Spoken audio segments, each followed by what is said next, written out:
Hello, I'm Joanne, and this is Relax for a While. I create videos that help you sleep. So tonight's video is a reading of chapters 10 and 11 of The Wizard of Oz by L. Frank Baum. A music version of this bedtime story can also be found on my podcast, Drift Off Bedtime Stories, and you can find the link to my podcast up above here, somewhere on my screen, or in the video description down below. If you like this video or the content that I create, please consider hitting the like button, subscribe, and click on that notification bell. This really helps other viewers find this video, and it's just another way of supporting this channel. A very special thank you shout out to all my wonderful patrons. Your support is what makes this channel possible, so thank you so much. If you want to join our Patreon community, you can also find that link up here on the screen or in the video description down below.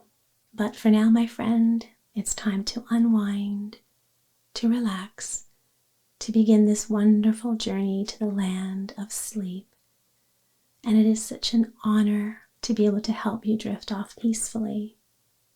So take a moment to just settle in comfortably under the covers. And as a way of letting your body and mind know that it's safe to relax, let's begin with a nice, deep, calming breath.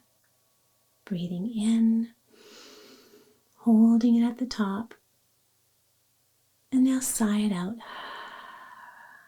That's it. Letting go of tension, letting go of the day, letting go and softening and sinking all the way down into your bed. This is a very special time now.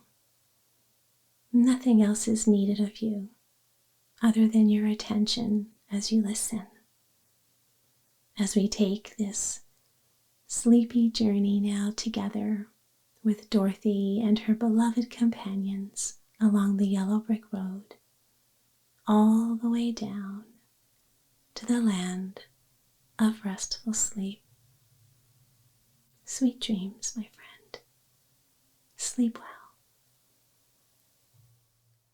Chapter 10. The Guardian of the Gate. It was some time before the Cowardly Lion awakened, for he had lain among the poppies a long while, breathing in their deadly fragrance. But when he did open his eyes and roll off the truck, he was very glad to find himself still alive. "I ran as fast as I could," he said, sitting down and yawning, "but the flowers were too strong for me. How did you get me out?" Then they told him of the field mice and how they had generously saved him from death, and the Cowardly Lion laughed and said, "I have always thought myself very big and terrible, yet such little things as flowers came near to killing me, and such small animals as mice have saved my life. How strange it all is! But, comrades, what shall we do now?" "We must journey on until we find the road of yellow brick again," said Dorothy, "and then we can keep on to the Emerald City." So the lion, being fully refreshed and feeling quite himself again, they all started upon the journey, greatly enjoying the walk through the soft, fresh grass, and it was not long before they reached the road of yellow brick and turned again toward the Emerald City where the great Oz lived. The road was smooth and well paved now, and the country about was beautiful, so the travelers rejoiced in leaving the forest far behind, and with it the many dangers they had met in its gloomy shades. Once more they could see fences built beside the road, but these were painted green, and when they came to a small house in which a farmer evidently lived, that also was painted green. They passed by several of those houses during the afternoon, and sometimes people came to the doors and looked at them as if they would like to ask questions, but no one came near them nor spoke to them because of the great lion, of which they were very much afraid. The people were all dressed in clothing of a lovely emerald green color, and wore peaked hats like those of the Munchkins. "This must be the land of Oz," said Dorothy, and we are surely getting near the Emerald City." "Yes," answered the Scarecrow.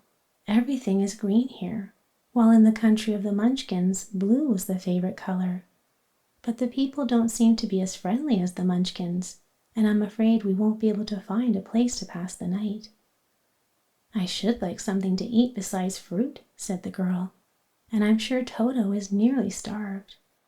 Let us stop at the next house and talk to the people." So when they came to a good-sized farmhouse, Dorothy walked boldly up to the door and knocked.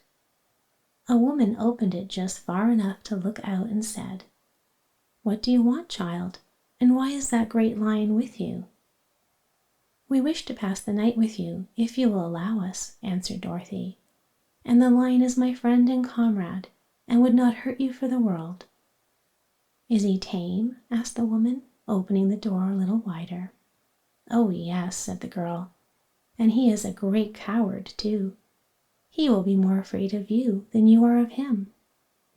"Well," said the woman, after thinking it over and taking another peep at the lion, "if that's the case, you may come in, and I will give you some supper and a place to sleep." So they all entered the house, where there was besides the woman 2 children and a man. The man had hurt his leg and was lying on the couch in a corner. They seemed greatly surprised to see so strange a company, and while the woman was busy laying the table, the man asked, "Where are you all going?" "To the Emerald City," said Dorothy, "to see the Great Oz." "Oh, indeed!" exclaimed the man. "Are you sure that Oz will see you?" "Why not?" she replied. "Why, it is said that he never lets anyone come into his presence. I have been to the Emerald City many times, and it is a beautiful, wonderful place, but I've never been permitted to see the Great Oz, nor do I know of any living person who has seen him." "Does he never go out?" asked the Scarecrow. "Never. He sits day after day in the great throne room of his palace, and even those who wait upon him do not see him face to face." "What's he like?" asked the girl. "That is hard to tell," said the man thoughtfully. "You see, Oz is a great wizard and can take on any form he wishes, so that some say he looks like a bird, and some say he looks like an elephant, and some say he looks like a cat. To others he appears as a beautiful fairy or a brownie or in any form that pleases him. But who the real Oz is, no living person can tell." "That is very strange," said Dorothy. "But we must try in some way to see him, or we shall have made our journey for nothing." "Why do you wish to see the terrible Oz?" asked the man. "I want him to give me some brains," said the Scarecrow eagerly. "Oh, Oz could do that easily enough," declared the man. "He has more brains than he needs." "And I want him to give me a heart," said the Tin Woodman. "That will not trouble him," continued the man, "for Oz has a large collection of hearts of all sizes and shapes." "And I want him to give me courage," said the Cowardly Lion. "Oz keeps a great pot of courage in his throne room," said the man, "which he has covered with a golden plate to keep it from running over. He will be glad to give you some." "And I want him to send me back to Kansas," said Dorothy. "Where's Kansas?" asked the man with surprise. "I don't know," replied Dorothy sorrowfully, "but it is my home, and I'm sure it's somewhere." "Very likely. Well, Oz can do anything, so I suppose he will find Kansas for you. But first you must get to see him, and that will be a hard task, for the Great Wizard does not like to see anyone, and he usually has his own way. But what do you want?" he continued, speaking to Toto. Toto only wagged his tail, for strange to say, he could not speak. The woman now called to them that supper was ready, so they gathered around the table, and Dorothy ate some delicious porridge and a dish of scrambled eggs and a plate of nice white bread and enjoyed her meal. The lion ate some of the porridge, but didn't care for it, saying it was made from oats, and oats were food for horses, not for lions. The Scarecrow and the Tin Woodman ate nothing at all. Toto ate a little of everything and was glad to get a good supper again. The woman now gave Dorothy a bed to sleep in, and Toto lay down beside her, while the lion guarded the door of her room so she might not be disturbed. The Scarecrow and the Tin Woodman stood up in a corner and kept quiet all night, although of course they couldn't sleep. The next morning, as soon as the sun was up, they started on their way and soon saw a beautiful green glow in the sky just before them. "That must be the Emerald City," said Dorothy. As they walked on, the green glow became brighter and brighter, and it seemed that at last they were nearing the end of their travels. Yet it was afternoon before they came to the great wall that surrounded the city. It was high and thick and of a bright green color. In front of them, and at the end of the road of yellow brick, was a big gate, all studded with emeralds that glittered in the sun, so that even the painted eyes of the Scarecrow were dazzled by their brilliancy. There was a bell beside the gate, and Dorothy pushed the button and heard a silvery tinkle sound within. Then the big gate swung slowly open, and they all passed through and found themselves in a high arched room, the walls of which glistened with countless emeralds. Before them stood a little man about the same size as the Munchkins. He was clothed all in green from his head to his feet, and even his skin was of greenish tint. At his side was a large green box. When he saw Dorothy and her companions, the man asked, "What do you wish in the Emerald City?" "We came here to see the Great Oz," said Dorothy. The man was so surprised at this answer that he sat down to think it over. "It had been many years since anyone asked me to see Oz," he said, shaking his head in perplexity. "He is powerful and terrible, and if you come on an idle or foolish errand to bother the wise reflections of the Great Wizard, he might be angry and destroy you all in an instant." "But it is not a foolish errand, nor an idle one," replied the Scarecrow. "It is important, and we have been told that Oz is a good wizard." "So he is," said the Green Man, "and he rules the Emerald City wisely and well. But to those who are not honest, or who approach him from curiosity, he is most terrible, and few have ever dared ask to see his face. I am the guardian of the gates, and since you demand to see the Great Oz, I must take you to his palace. But first you must put on the spectacles." "Why?" asked Dorothy. "Because if you did not wear spectacles, the brightness and glory of the Emerald City would blind you. Even those who live in the city must wear spectacles night and day.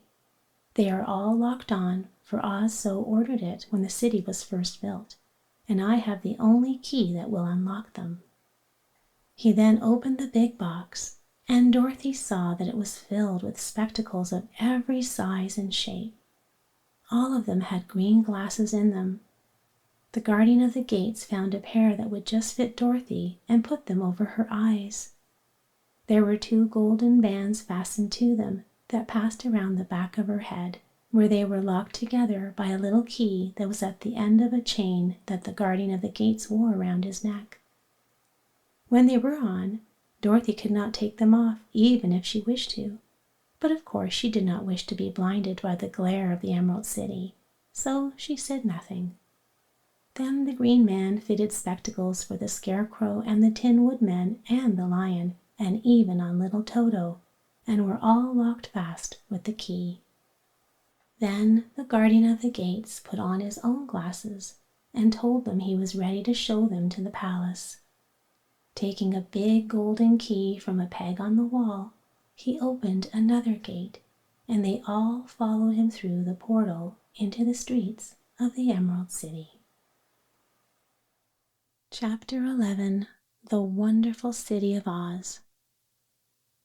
Even with eyes protected by the green spectacles, Dorothy and her friends were at first dazzled by the brilliancy of the wonderful city.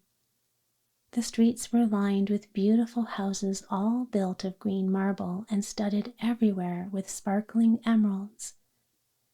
They walked over a pavement of the same green marble, and where the blocks were joined together were rows of emeralds set closely and glittering in the brightness of the sun.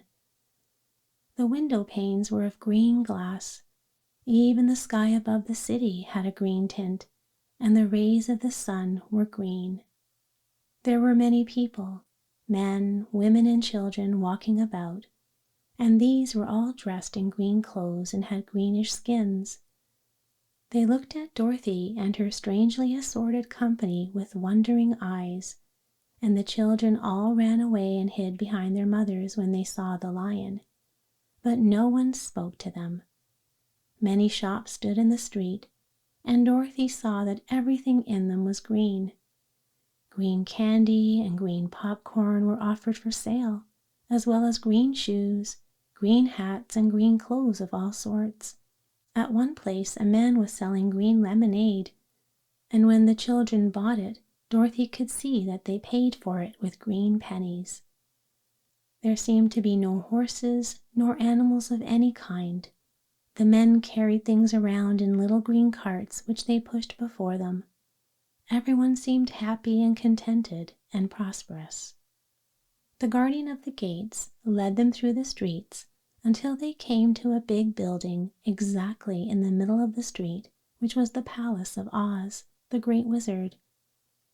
There was a soldier before the door, dressed in a green uniform and wearing a long green beard.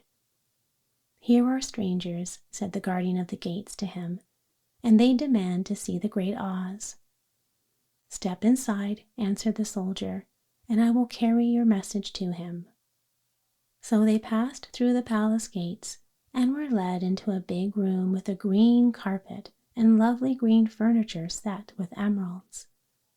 The soldier made them all wipe their feet upon a green mat before entering this room, and when they were seated, he said politely, "Please make yourselves comfortable while I go to the door of the throne room and tell Oz you are here." They had to wait a long time before the soldier returned. When at last he came back, Dorothy asked, "Have you seen Oz?" "Oh, no," returned the soldier. "I have never seen him, but I spoke to him as he sat behind the screen and gave him your message. He said he will grant you an audience if you so desire, but each one of you must enter his presence alone, and he will admit but one each day. Therefore, as you must remain in the palace for several days, I will have you shown to your rooms where you may rest in comfort after your journey." "Thank you," replied the girl. "That is very kind of Oz." Then the soldier blew upon a green whistle, and at once a young girl, dressed in a pretty green silk gown, entered the room. She had lovely green hair and green eyes, and she bowed low before Dorothy as she said, "Follow me and I will show you your room."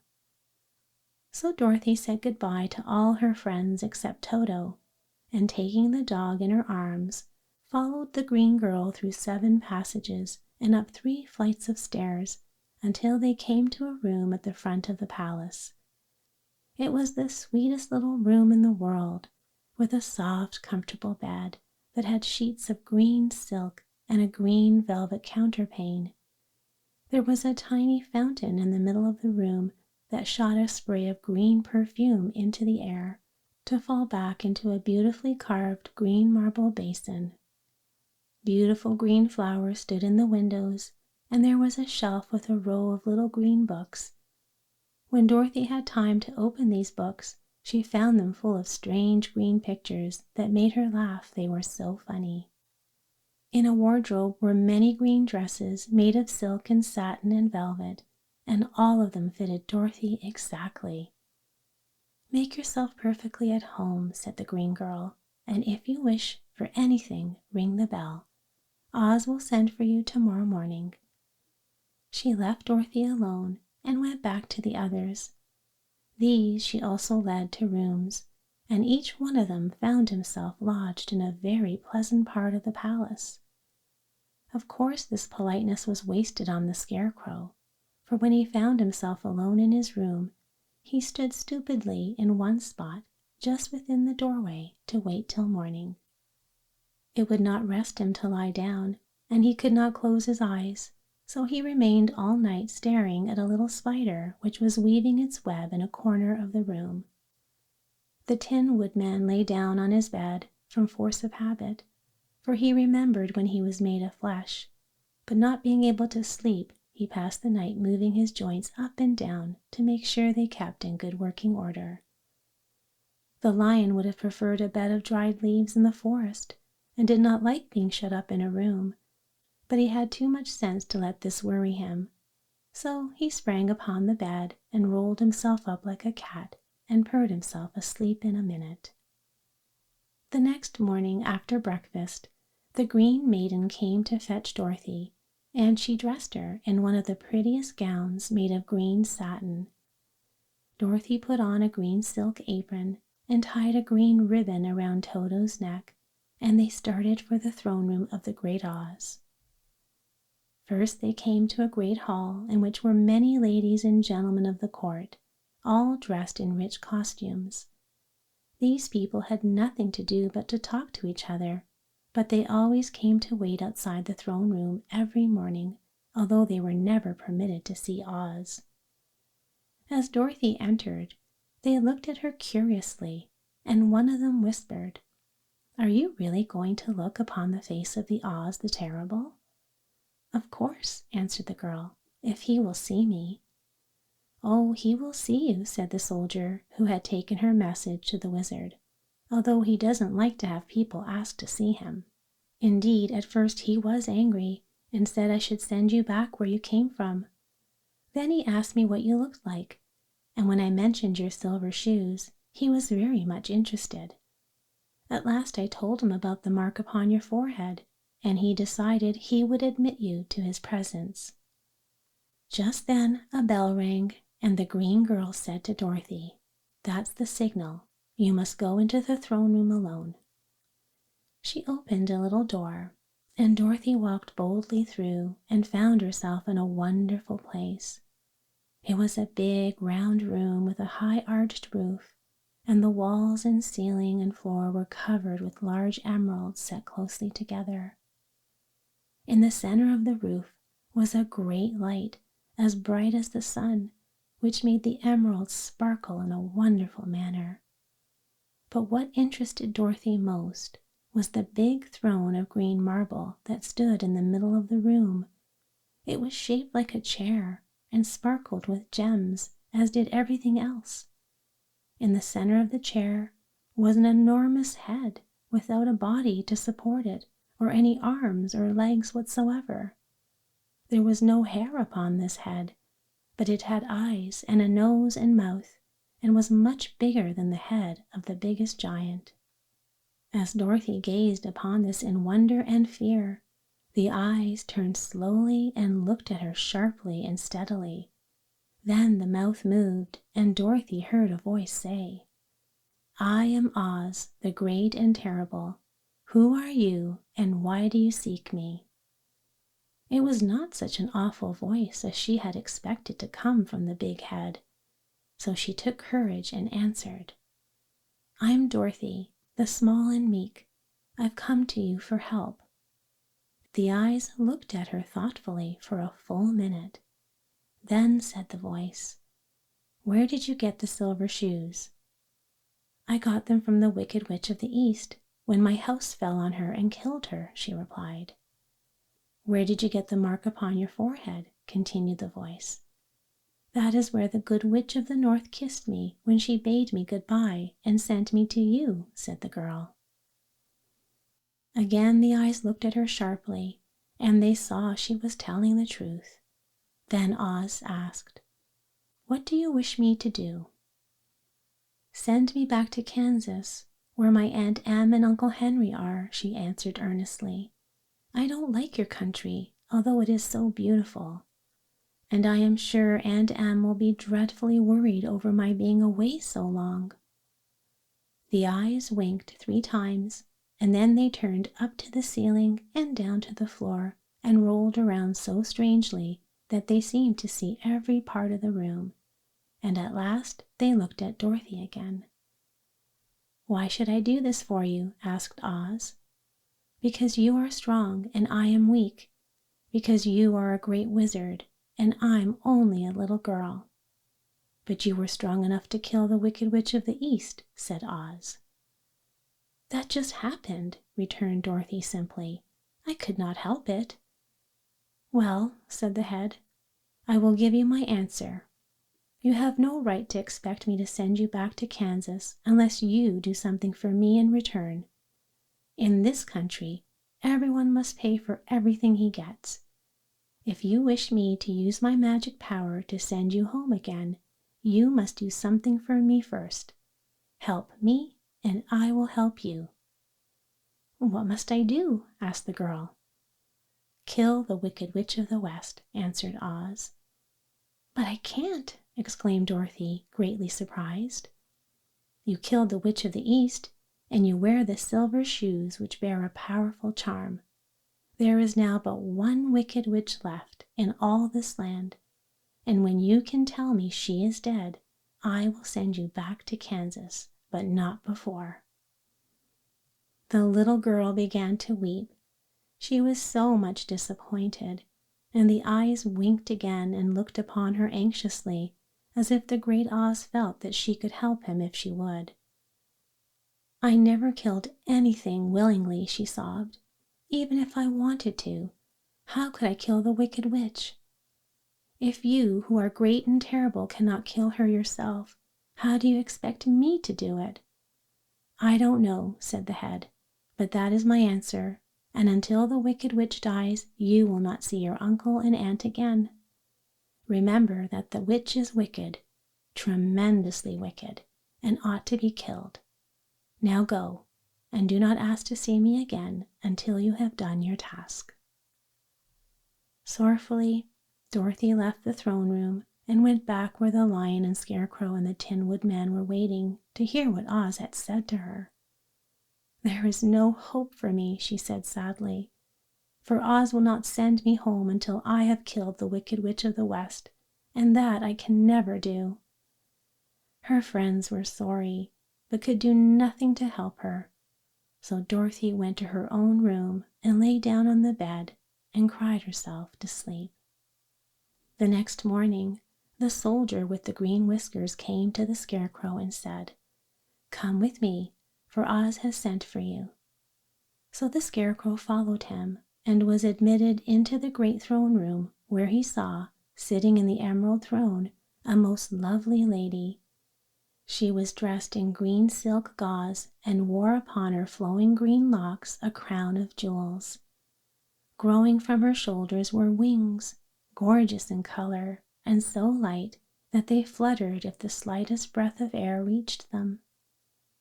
When the Scarecrow had bowed, as prettily as his straw stuffing would let him, before this beautiful creature, she looked upon him sweetly and said, "I am Oz, the great and terrible.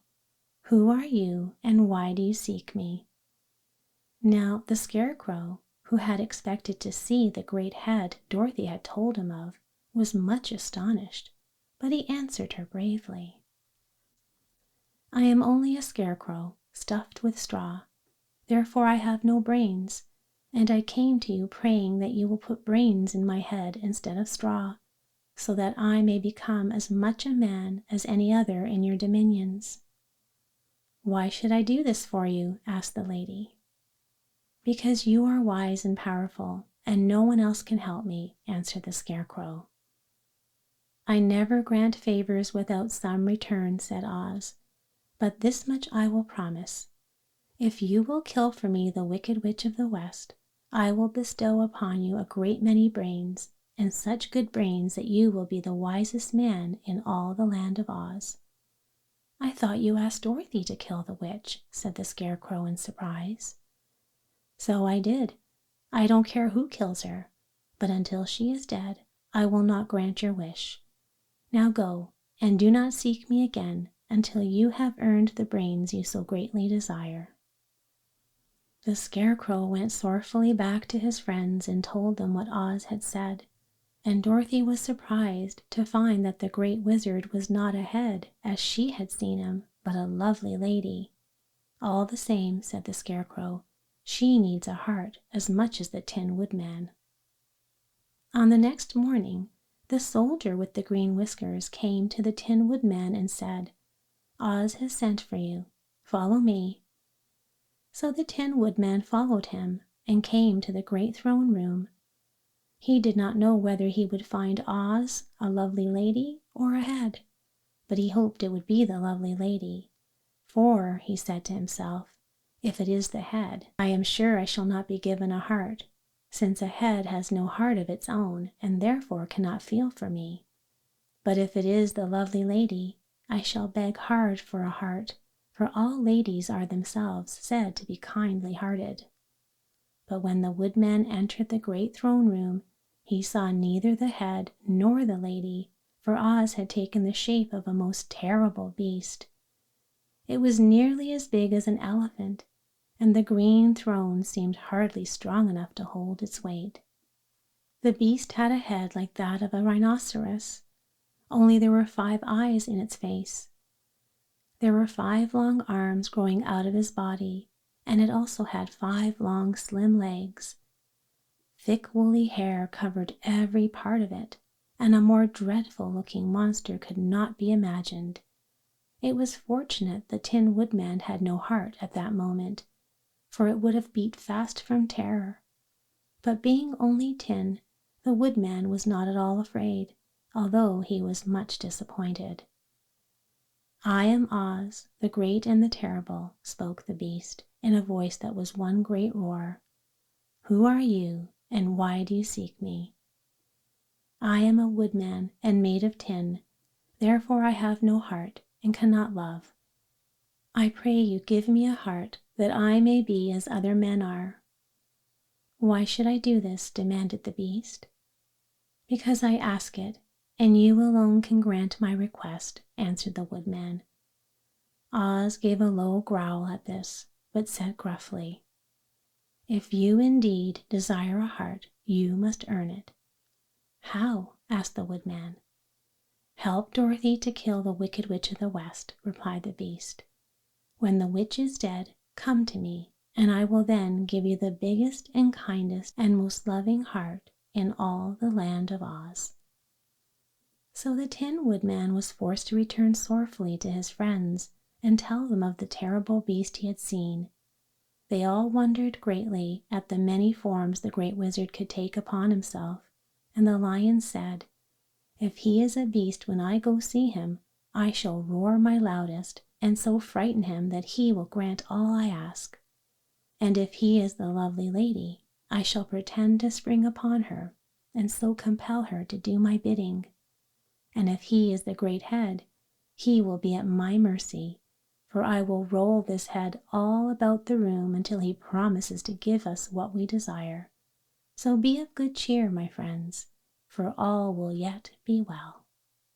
The next morning, the soldier with the green whiskers led the Lion to the great throne room and bade him enter the presence of Oz.